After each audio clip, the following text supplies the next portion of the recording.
نحمده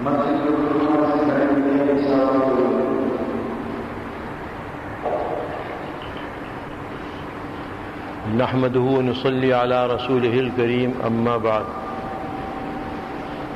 فأعوذ بالله من الشيطان الرجيم بسم الله الرحمن الرحيم إن الله يأمركم أن تؤدوا الأمانات إلى أهلها. محترم حضرات، آیت کے اس ٹکڑے سے متعلق میرا کئی ہفتے سے بیان چل رہا ہے، جس کا حاصل یہ ہے کہ اللہ تعالیٰ تم سب کو یہ حکم دیتا ہے کہ امانتیں امانت والوں کو ادا کر دو اور مستحقین کو ادا کر دو. ہے تو اتنا سا جملہ، لیکن اس کے اندر سمندر بھرے ہوئے ہیں، علوم کے سمندر بھرے ہوئے ہیں، جن کی تھوڑی سی تفصیل میں نے آپ کے سامنے گزشتہ مجلسوں کے اندر ذکر کی ہے. خلاصے کے طریقے پر آپ اتنا سمجھ سکتے ہیں کہ امانت کا مفہوم شریعت اسلامیہ میں یعنی قرآن اور حدیث میں بہت وسیع ہے، اتنا محدود نہیں ہے کہ جتنا ہماری اردو کے اندر اس کو استعمال کیا جاتا ہے، بلکہ اس کا مفہوم بے انتہا وسیع ہے. اسی وسیع مفہوم کی چند مثالیں میں نے آپ کے سامنے اب تک بیان کی ہیں. میں نے عرض کیا تھا کہ اللہ تعالیٰ کے جتنے احکام ہیں وہ سب امانت ہیں بندوں کے اوپر، لہذا اللہ نے یہ امانت جو ہمارے سپرد کی ہے احکام کی صورت میں، ہم پر لازم ہے کہ جوں کا توں ان کو ادا کر دیں. جس حال میں بھی ہو سکتا ہے اس کو ادا کر دیں. اور اس کے بارے میں نے قرآن کریم کی آیت بھی پڑھ کر سنائی تھی. اسی وسیع مفہوم کے اندر یہ بھی داخل تھا کہ یہ حکومت، حکمرانی، یہ حکومت کے عہدے اور اس کے منصب، یہ افسری جو دفتروں کے اندر چلتی ہے، یہ بھی امانت ہے. اللہ کی جانب سے یہ امانت ہے کہ قوم کی خدمت کرو، جو اس امانت کے ذریعے تم کر سکتے ہو. پھر اس خدمت کرنے کے اصول اور طریقے بھی بیان کر دیے گئے ہیں کہ قوم کی خدمت حکمراں کس طریقے سے کریں. قرآن کریم میں بھی اس کا ذکر ہے اور احادیث میں تو بہت تفصیل سے ہے، لیکن چونکہ یہ میرا موضوع بحث نہیں ہے، میں نے اس لیے اس کو نہیں چھیڑا تھا. میرا مقصود تو صرف اتنا ہی تھا کہ جتنے بھی حکمرانی کے منصب ہیں، حکومتیں ہیں، وزارتیں ہیں، صدارتیں ہیں، چاہے وہ پورے ملک کی ہوں یا وہ کسی ایک شعبے کی ہوں، وہ سب کی سب امانتیں ہیں اللہ کی جانب سے جو ان خاص بندوں کے سپرد کی گئی ہیں. ان امانتوں کو جوں کا توں ادا کر دینا چاہیے، یعنی جس طرح اللہ تعالیٰ نے ان امانتوں کے سپرد کرنے کا طریقہ بتایا ہے اس طریقے پر عمل کرتے ہوئے یہ امانت ادا کر دینا چاہیے. یہ میں اس سے پہلے ہفتے میں بیان کر چکا ہوں. اس کا وسیع مفہوم ذرا اور دیکھیے کیسا ہے کہ اپنی اولاد، اپنی بیوی، اپنا شوہر، یہ بھی امانتیں. یہ اللہ کی جانب سے امانتیں ہیں جو اس نے عطا کی ہیں ہر بندے کو. اور شوہر کی حکمرانی ہوتی ہے گھر کے اوپر، یہ حکمرانی امانت ہے. اسی طریقے سے باپ کی حکمرانی ہوتی ہے اولاد پر، یہ بھی امانت ہے، یعنی اولاد بھی امانت ہے. اسی طریقے سے ماں کی حکمرانی جتنی بھی ہو وہ اولاد پر ہوتی ہے، اور بڑا حق ہے ماں کا. یہ اولاد ماں کے لیے امانت ہے. اسی طرح شوہر جو کچھ مال لاتا ہے اپنے گھر میں اور وہ خرچ کے لیے اپنی بیوی کو دیتا ہے، یہ بھی امانت ہے. اور ان سب کے طریقے حضور اکرم صلی اللہ علیہ وسلم نے بیان فرمائے کہ ان امانتوں کا حق کس طرح ادا کیا جائے. قرآن کریم میں بھی اس کا ذکر ہے اور احادیث میں تو بہت زیادہ وضاحت کے ساتھ. چنانچہ پہلے میں اس کو لیتا ہوں کہ شوہر کے اور مرد کے ذمہ داری ہے اپنے گھر کے اوپر، جس میں زوجہ بھی ہے، اولاد بھی ہے، اور دوسرے وہ لوگ بھی ہیں کہ جن کا وہ کفیل بنا ہوا ہے. یہ سب امانت ہے. اس امانت کا حق ادا کرنا چاہیے. کیا حق ادا کرے وہ اس امانت کا، کس طریقے سے کرے؟ مختصراً اتنا سمجھ لیجیے کہ شوہر کے لیے جائز نہیں ہے کہ وہ بے وجہ بیوی کو تکلیف پہنچائے.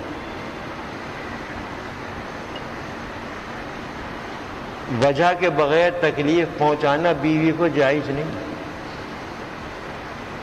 شوہر کے لیے جائز نہیں ہے کہ وہ اپنی بیوی کو باوجود قادر ہونے کے بھوکا مارے. اس کے لیے یہ جائز نہیں ہے کہ باوجود قدرت کے اپنی بیوی کو ننگا اور برہنہ پھرائے. اس کے لیے جائز نہیں ہے کہ وہ اپنی بیوی کے چہرے پر مارے یا سر پر مارے. اس کے لیے جائز نہیں ہے کہ وہ اپنی بیوی کو بری بری غلیظ قسم کی گالیاں دے. اس کے لیے جائز نہیں ہے کہ وہ اپنی بیوی کو بے محابہ چھوڑ دے اور شریعت اسلامیہ اور اللہ تعالیٰ کے احکام کی کھلی خلاف ورزی کرنے کے لیے چھوڑ دے. جائز نہیں. اگر ایسا کرے گا خیانت کرے گا. اس امانت میں خیانت کرے گا. اور یہ میں اپنی طرف سے نہیں کہہ رہا ہوں، آپ صلی اللہ علیہ وسلم کا ارشاد ہے جو ابو داؤد شریف کی حدیث میں موجود ہے. ایک صحابی نے عرض کیا کہ ما حق المرأة علی الرجل، ذرا بتائیے کہ مرد کے اوپر عورت کے کیا کیا حقوق ہیں. یہ حقوق امانت ہے. آپ نے جو کچھ فرمایا وہ وہی ہے جو میں نے ابھی عرض کر دیا. فرمایا کہ جب تم کھاؤ تو اسے بھی کھلاؤ، بھوکا نہ مارو. جب تم پہنو تو اسے بھی پہناؤ، برہنہ نہ رکھو. اور فرمایا کہ اس کو بری بری اور غلیظ باتیں نہ کہو. ولا یقبح، کیا قبیح قسم کی بری بری باتیں نہ کہو. اور فرمایا کہ چہرے پر نہ مارو. اول تو مارو ہی نہیں، لیکن اگر مجبوری پیش آ جائے جس کی حد شریعت نے مقرر کی ہے اس وقت مارو، لیکن چہرے پر نہ مارو. اور اگر مارو بھی تو ایسا نہ مارو کہ جو سخت ہو، بلکہ معمولی مار مارو جیسا کہ حدیث شریف میں ہے. ایسی مار کہ جس کا نشان بدن پر نہ پڑے. ایسی مار مارو کہ جس سے اس کے جسم کو کوئی یعنی جسم میں کوئی خرابی پیدا نہ ہو. تو چہرے پر نہ مارو، سر پر نہ مارو، اور اگر ضرورت پڑ جائے مجبوراً مارنا پڑے تو ان دو جگہ کو چھوڑ کر کسی اور جگہ معمولی مار مار لو. یہ اس حدیث کے اندر آیا. وہ کون سی صورتیں ہیں کہ جن صورتوں میں اپنی بیوی کو مارنا جائز ہو جاتا ہے لیکن وہ مار بھی معمولی، وہ اس وقت میں بیان نہیں کر سکتا، بس اس کو مختصراً اتنا سمجھ لیجیے کہ اگر وہ نماز پڑھنے سے جی چرائے، ذرا خیال فرمائیے، اور تو پہلا فریضہ ہے شوہر کا کہ اسے سمجھائے، خوب سمجھائے۔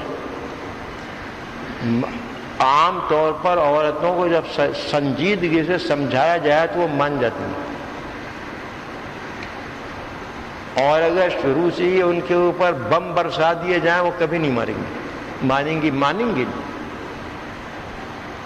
قرآن کریم نے یہ ترتیب بیان فرمائی ہے کہ پہلے سمجھاؤ،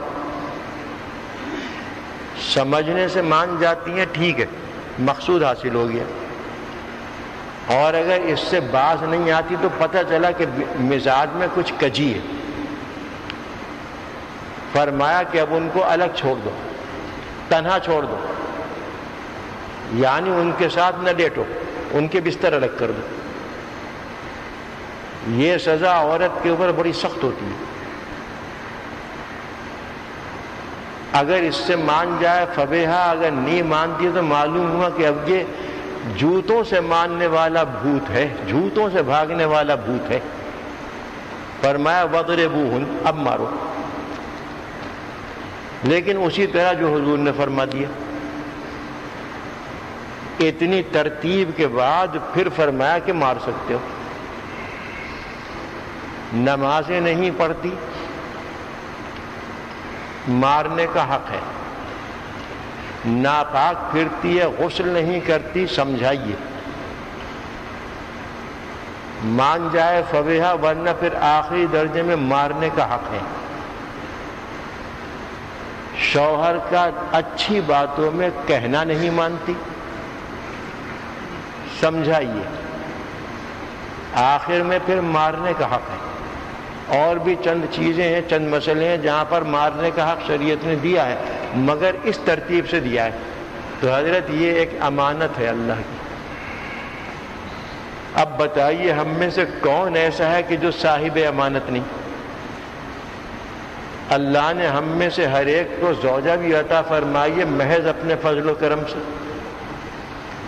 ہم میں سے ہر ایک کو اولاد بھی عطا فرمائی ہے محض اپنے فضل و کرم سے۔ یہ اولاد جو ہے یہ بھی امانت ہے اللہ کی جانب سے۔ اس امانت کا حق ادا کرو اور پوری طرح اسے اللہ کے سپرد کر دو جس طرح اس نے ادا کرنے کا حکم دیا۔ اولاد کے سلسلے میں بہت لمبی تفصیل ہے، میں 2 لفظوں میں اس کو آپ کے سامنے بتائے دیتا ہوں کہ اولاد کا یہ حق ہے باپ کے اوپر کہ اس کی جسمانی اور روحانی تربیت کا پورا خیال رکھ کے انتظام کرے۔ یہ مختصر میں نے بتا دیا۔ جسمانی تربیت اور روحانی تربیت، اس کے اندر بہت سے مضامین آ گئے۔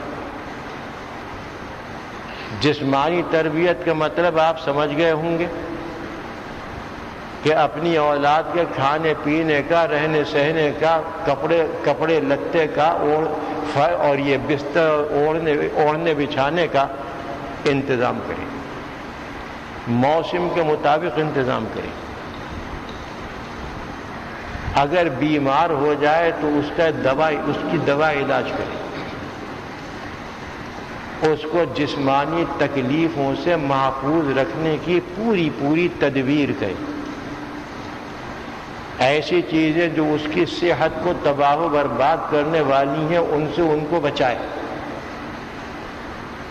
اور ایسی چیزیں جن سے ان کی جسمانی صحت اچھی ہوتی ہے، یعنی جفا کشی کے کام، ورزش کے کام، یہ ان کی ان کو عادت ڈالیں۔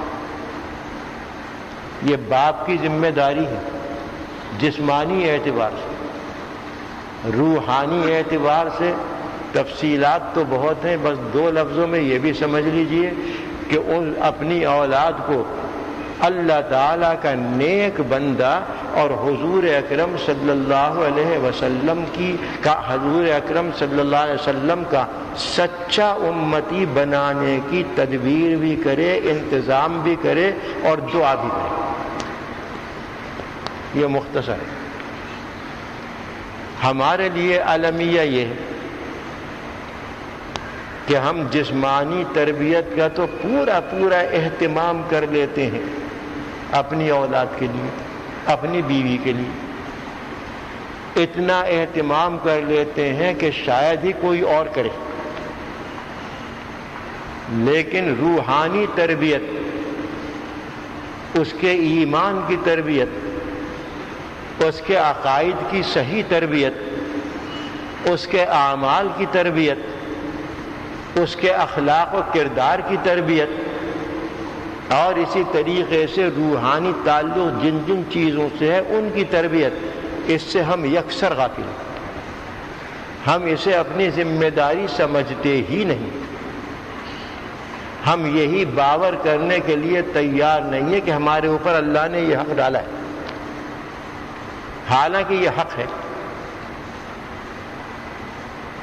ظاہری بدن کی، جسمانی ظاہری جسم کی پوری تربیت ہو، اسی طریقے سے روح بھی غذا چاہتی ہے۔ جس طرح ہمارا جسم غذا چاہتا ہے اور اس کے بغیر نہ زندہ رہ سکتا ہے، نہ اس کے بغیر اس میں طاقت و قوت آ سکتی ہے، اسی طریقے سے ہماری روح بھی غذا چاہتی ہے کہ اس غذا کے بغیر ہماری روح زندہ نہیں رہ سکتی، مر جائے گی، اور اگر زندہ رہے گی تو کمزور ہو جائے گی، ایسی کمزوری آئے گی کہ روح کچھ دنوں کے بعد محسوس ہوگا کہ ہمارے اندر روح میں تازگی ہے۔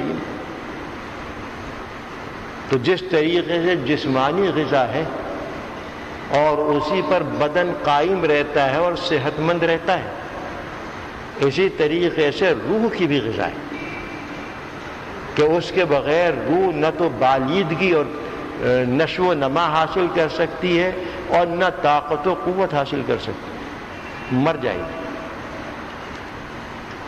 یہ ایک مستقل موضوع ہے جو کسی اور وقت انشاءاللہ عرض کر دوں گا اگر زندہ رہا۔ یہاں تو بس مختصراً اتنا سمجھ لیجئے کہ روح غذا چاہتی ہے، وہ غذا اگر بر وقت مل جائے، وہ فرحت و انبساط، وہ سرور، روحانی سرور حاصل ہوتا ہے کہ جس کو بندہ ہی محسوس کر سکتا ہے، وہ لطف اور وہ ذائقہ روح کے اندر آتا ہے کہ جس کو بندہ ہی محسوس کر سکتا ہے۔ اگر وقت پر وہ غذا نہ ملے تو اس کا نتیجہ یہ ہوگا کہ یا تو روح کمزور پڑ جائے گی اور رفتہ رفتہ کمزوری کے بعد وہ مردہ ہو جائے گی۔ روح کی غذا ہے وہ اعمال، وہ اخلاق اور وہ عقائد جو قرآن و سنت کے اندر موجود ہیں اور اللہ اور اس کے رسول نے ہر مومن کو دیے، وہ روح کی غذا ہے۔ سب سے بڑی غذا روح کی ہے 5 وقتہ نماز۔ جو اس کا پابند نہیں یا بالکل ہی نہیں پڑھتا، اس کی روح مردہ ہے، اگرچہ جسم اس کا ٹھیک ہے لیکن روح مردہ ہے۔ جب اذان ہوتی ہے فجر کی یا کسی اور نماز کی، مومن کی روح سے آواز اٹھتی ہے، آواز بلند ہوتی ہے کہ مجھے اب بھوک لگی ہے، مجھے غذا دے نماز کی۔ اگر وہ نیک بندہ اس کو بر وقت غذا دے دیتا ہے کہ مسجد چلا آتا ہے، وہاں پر جماعت سے تکبیر اولیٰ سے نماز پڑھتا ہے، اس کو غذا مل گئی، یقین رکھیے دن بھر اس قدر خوش و خرم رہے گا اور اس قدر سرور و انبساط اس کو حاصل ہوگا کہ جس کو میں بیان نہیں کر سکتا۔ اور جب جیتا ہے تجربہ کر کے دیکھ لیجیے، حضور اکرم صلی اللہ علیہ وسلم نے بھی یہی فرمایا جس کا حاصل یہی ہے کہ اگر اس نے صبح کو یہ نماز وغیرہ پڑھ لی تو دن بھر وہ بڑا نشاط کے اندر رہے گا، بڑے سرور اور فرحت کے اندر رہے گا۔ وَإِلَّا أَصْبَحَ خَبِيثَ النَّفْسِ كَسْلًا، ورنہ دن بھر طبیعت اس کی مرجھائی رہے گی اور سست رہے گا، کام کرنے کو دل نہ چاہے گا۔ روح کو غذا مل گئی، سمجھ لیجئے کہ اب روح نے اپنا کام شروع کر دیا۔ روح کو غذا نہیں ملی، پڑا رہا، روح کے اندر کمزوری آ گئی۔ روایات سے معلوم ہوتا ہے کہ روح کو 5 مرتبہ غذا چاہیے 24 گھنٹے میں۔ اس غذا کا انتظام اللہ نے کر دیا ہے کہ 5 وقت کی نماز فرض کر دی۔ یہ روح کی غذا ہے جس سے وہ زندہ رہے گی، زندہ ہی نہیں بلکہ طاقت رکھے گی۔ یہ 5 وقت کی نماز یہ روح کی غذا ہے۔ اس کے بغیر روح کے اندر مردنی چھا جائے گی۔ اور روایات سے معلوم ہوتا ہے کہ روح کو قوت پہنچانے کے لیے بھی کچھ غذائیں ہیں۔ یاد آ گئی ایک روایت، اس لیے عرض کر رہا ہوں۔ روح کو قوت پہنچانے کے لیے بھی کچھ غذائیں اللہ نے مقرر فرمائیں کہ اگر کمزوری ہو جائے تو پھر یہ غذا دو، یہ غذا دو، یہ غذا دو۔ چنانچہ ذکر اللہ کا نام زبان سے لینا دل کی حضوری کے ساتھ، یہ روح کے لیے مقوی ہے، بہترین ٹانک ہے اس کا، بہترین خمیرہ ہے اس کا، ذکر اللہ۔ حدیث شریف میں آیا کہ حضرت فاطمہ رضی اللہ تعالی عنہا گھر کا کام خود کرتی تھی۔ گھر کا کام کیا تھا؟ چکی پیستی تھیں اور آٹا گھر میں پیسا کرتی تھی چکی سے، جی ہاں۔ اور کیا کام تھا کہ مشکیزے میں پانی بھرا کرتی تھی۔ اور کام تھا اپنا اور بچوں کا اور اپنے شوہر کی خدمت کا۔ تھک گئی، پتہ چلا کہ حضور اکرم صلی اللہ علیہ وسلم کی خدمت میں کچھ غلام آئے ہیں جنہیں آپ تقسیم فرما رہے ہیں مسلمانوں میں۔ حاضر ہو گئی کہ آپ سے غلام طلب کر لیں، کوئی خادمہ طلب کر لیں، لیکن آپ اس وقت موجود نہ تھے، چلی گئی۔ جب آپ گھر میں تشریف لائے تو پتہ چلا کہ فاطمہ آئی تھی۔ آپ رات میں پہنچ گئے، حضرت فاطمہ رضی اللہ عنہا کے مکان پر پہنچ گئے۔ دونوں میاں بیوی گھر میں موجود تھے، لیٹے ہوئے